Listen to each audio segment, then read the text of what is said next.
Alright, so once you leave the bonfire, you can do a few other things, but the best thing you can do right now is to start heading towards where the boss is, because that's where more of the main bulk of the enemies in the area is. So yeah, there's gonna be at least 3 people that you'll have to deal with. So when you first take out the archer, be prepared to take out someone that's gonna follow you from behind. Always make sure that you stay aware of how many people are around in a map. It's best that you run across this bridge over here, because I'll throw the firebombs at you. Now, you have a little bit of time for the shield skeleton to before the shield skeleton enters in here. It's a little bit complicated at first, and it's a little bit overwhelming, but just remember that you'll always be facing 3 people in that small space back there. So yeah, just take out this small guy, easily done. Just take him down one at a time. And then immediately to your left there's another guy.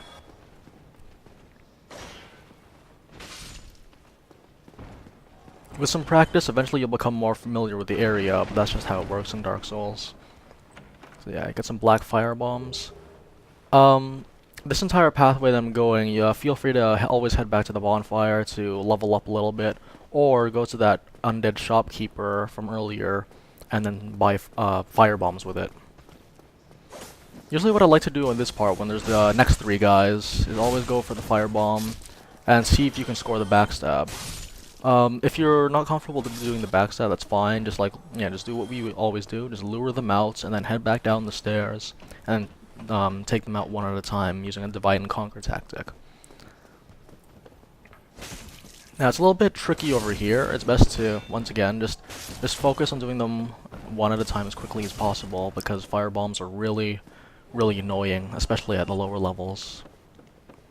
So yeah, eventually you'll get lucky doing the firebombs, but it's good to always save up for the firebombs, especially if you're not a pyromancer, because the area boss for this stage is actually weak to fire. So using firebombs is a lot safer because you'll have a little bit more breathing room. So after you take out the archer, you won't have to worry about bothering him anymore. And then for these guys are more aggressive than the guys from before. So just lure them out one at a time. The first guy will almost always run to you, and it's best that you take out the second guy as quickly as possible, because the one that always stays on the defensive, or stays defensive for a very long time, is always gonna hide in front of it while you're waiting for it to heal, or when it's trying to heal. So yeah, 3 guys once at a time. They always make you fight 3 at a time. It's not that difficult once you understand it. So over here, there's a trap, just like in the beginning of the game. Just slowly walk up to it until you see movement, and then immediately head back, so that you can take out this guy. Yeah, so the way to the boss is pretty clear right now. You just have to go up those stairs. But what I want to show you is that down here, you're going to fight against your first Black Knight. Black Knights are really dangerous, especially at these levels. But but it's a good way to also practice doing the backstabs, because, well, I don't know, it's an alright, actually not a good way, but it's an alright way. It's really dangerous when you first start off, because this guy is just relentless, and no matter how high you're, well, my bandit right now, it's a high strength build, right? And even at the lower levels, no matter how high the strength can be, it'll take a while before you'll actually stun it with a hit. So yeah, just the best thing to do, it's really dangerous to stay in the corridor, because your weapons might bounce off the wall, but don't worry, it's fast, and it'll always follow you no matter where you go, so it'll just follow it here, or get it to follow you here, so you have a little bit more breathing room. And try pedaling around him, see if you can score, just be familiar with just the right area to backstab in. It's a little bit further, you might have to walk a little bit more than you will for the skeletons, because this guy's also turning a little bit faster than you too. But eventually you get the hang of it. You don't have to take out this guy immediately, and if you want, you can feel free just to spend whatever souls you've earned on firebombs or levels, or arrows even, if you're using a bow. But then, yeah, just like when you feel prepared, always like when you're doing fighting a new monster, like always only bring things that you're like ready to lose. But then don't go if you think that like maybe I'm gonna spend my souls after this. No, just spend your souls. Better safe than sorry. So yeah, this guy takes a while to fight. Requires a little bit of patience. And yeah, after maybe 2 hits, it'll like nearly deplete all of your health. So just stay calm, don't worry about it, and just try to find an opportunity to walk away and hide behind this area over here, and then use your SS Flask, and then just keep your shield up again. So yeah, that's it for him. You'll get a Titanite chunk and 800 souls, really good for your level, and you can use those souls for whatever you want, levels, firebombs, anything you want, really. And then, yeah, there's also a gold pine resin here, which will give your weapons the lightning ability. Also, one last thing I want to show you here, in this area before we head to the boss, is this item over here. It's a blue tearstone ring. What this does is that the lower your HP is, the higher your defense will go up. I actually haven't found any use for it, but like, I don't know, for some people they have different play styles, so they might find something to do with it. Alright, so here we are, right at the, right about to fight against the first boss of this area. And yeah, I'm at the part right now, so on the way to the boss, basically you're probably gonna want to go here repeatedly until you're confident in how many how your level is. Like, I don't know, get yourself to a nice round number or whatever you're satisfied with when it comes to stats, and then also make sure that you buy some firebombs if you're not a pyromancer or a sorcerer. Although, like, you don't really need it, but it makes life a lot easier. So yeah, as you can see right here, the Black Knight will be gone, and the flaming barrel trap will also be gone as well. So yeah, you head inside this tower and you go up the stairs. On your right, you're going to see that there's a bunch of barrels, but you don't need to worry about those. What you do need to think about are these barrels over here. Inside this one, you'll find those crystal lizards. They're a little bit hard to find, like, they're a little hard to hit because, like, they're really squirrely, they'll run away from you. And they'll be really fast, and they're so hard to hit, so easy to miss because of how small they are. But if you remember them from Demon Souls, if you play that game, yeah, they'll just drop down the whatever ores you'll need so you can upgrade your weapons.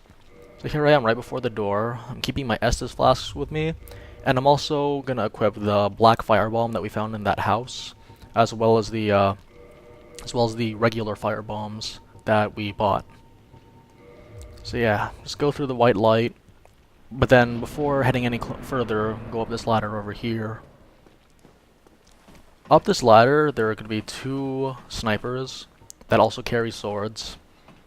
Yeah, just take them out quickly, but carefully, so you don't lose any health before actually fighting the boss. If you didn't take these guys out, then you'll be wide open to any cheap shots from them when you're fighting against the real boss.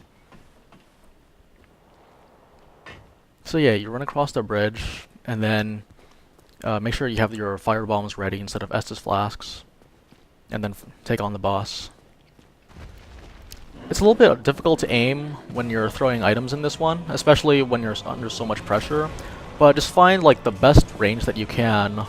That's anywhere that's the farthest away that you can get from his weapon, and at the same time the closest you can get to actually throw a firebomb. If you get hit, don't worry, just don't drink immediately, just wait for him to leave himself wide open, but instead of countering with an attack, just heal yourself. Apparently it's also possible to take this guy out by making him fall, but I actually haven't tried it myself, even though I've had a lot of people try doing that, or I've heard a lot of people doing that. So yeah, just take your time, no need to rush things, just yeah, find out what the best range is for your firebombs. This guy, he's actually not even that he's not really hard to miss either, so yeah, he is a little bit hard to miss because of how big he is and how small the stage is. Just make sure you never ever get cornered. So yeah, see I lowered his health and I want to save a firebomb for later. So yeah, you can just get in close and then hit him. Like, if you want to go the all melee route, I won't stop you, go ahead, that's fine. It's a little bit trickier. And actually, like, this boss battle was a little bit more of a gimmick because they're making you go in a really small stage. Yeah, like, fight a really big guy in a small stage, so it's a little bit more of a gimmick. And it, like, you won't really find very many scenarios like that outside of this battle, except for maybe, like, 2 other bosses. But if you want, like feel free. Hello. Now, this NPC over here is really important if you're interested in playing multiplayer. So he's gonna give you a white summon soapstone, like a white sign soapstone. What that's gonna do is that's gonna put down your summon sign, and if anyone has reversed their hollowing at the bonfire, they'll be able to see it and they'll be able to call on you to help you, or for you to help them take on the area boss. Aha. So I didn't scare you. I have a proposition, if you have a moment. So yeah, just agree with this guy and don't worry too much. He won't really hurt you at all, and you can summon this guy if you're a human, in certain bosses. I believe there's at least 2 bosses that you can summon this guy at. Yeah. The good thing about multiplayer is that if you die during, like as a white phantom, you won't lose any of your souls. You'll lose any items that you use up, like Estus flasks or, like poison cures. But it doesn't, like, it's gonna be alright though, because you won't lose any of your souls, so you can level up, because most bosses, they'll give you a certain amount of souls for beating them. And yeah, it's just a nice way to level up in this game. Or like spend it on upgrading your weapons. Like once you figure out where to find like special ores or chunks. Also, it also gives you humanity, so if you're desperate or you really want to get humanity without actually consuming a humanity, then you can, and if you have the time, you can just get yourself summoned, then help someone beat a boss, and you'll get 1 humanity for each. So yeah, just walk slowly over here. You're gonna meet that wyvern that you met earlier. So yeah, I got hit anyways, even though I ran, but fortunately it's not too much damage. Now if you've played Demon Souls, then you're probably familiar with like this kind of stage where you have to kind of run across a bridge and then dodge dragon fire. So just slowly try to find out what range the dragon won't reach you at. But as it turned out, I really had nothing to worry about because it didn't try to pursue me. So yeah, just go down here, immediately on your right. And then you're going to fight against 2 enemies here. I forgot that one of them was there, but you're going to find 1 enemy around this corner, waiting for you. But also there's 1 behind me that I completely forgot about, which is right over here. Yeah, just remember there are 2 so you don't end up getting surprised.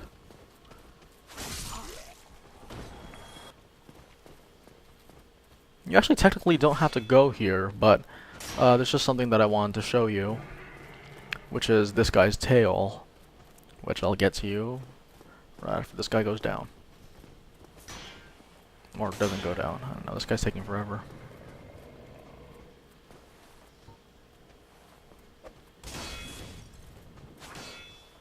Anyways, that should do it. So yeah, you'll see that the wyvern, you'll be able to see his tail over here. Now, if you're, like, it's an optional thing to do, but if you actually manage to cut off this tail using arrows, you'll get the Drake Sword. Just to get a close-up for you guys. You'll see the Drake Sword over here. And the good thing about the Drake Sword is that it has really high attack power. 200 attack power, which is higher than any other longsword in the game. The only problem with that, though, is that if you're following a spellcaster type build, like if you're following a sorcerer build, then you won't be able to wield it unless you decide to spend some points in your strength. And also another issue with it that makes it a little bit more balanced is that there's no parameter bonuses, so no matter how high your strength is, the damage won't increase. Like, you'll get the same amount of damage that you would have gotten at the base requirements, as well as the highest requirement, or like at maxed out strength. So, it's just really like if you're starting out and you want to have a small advantage early on in the game.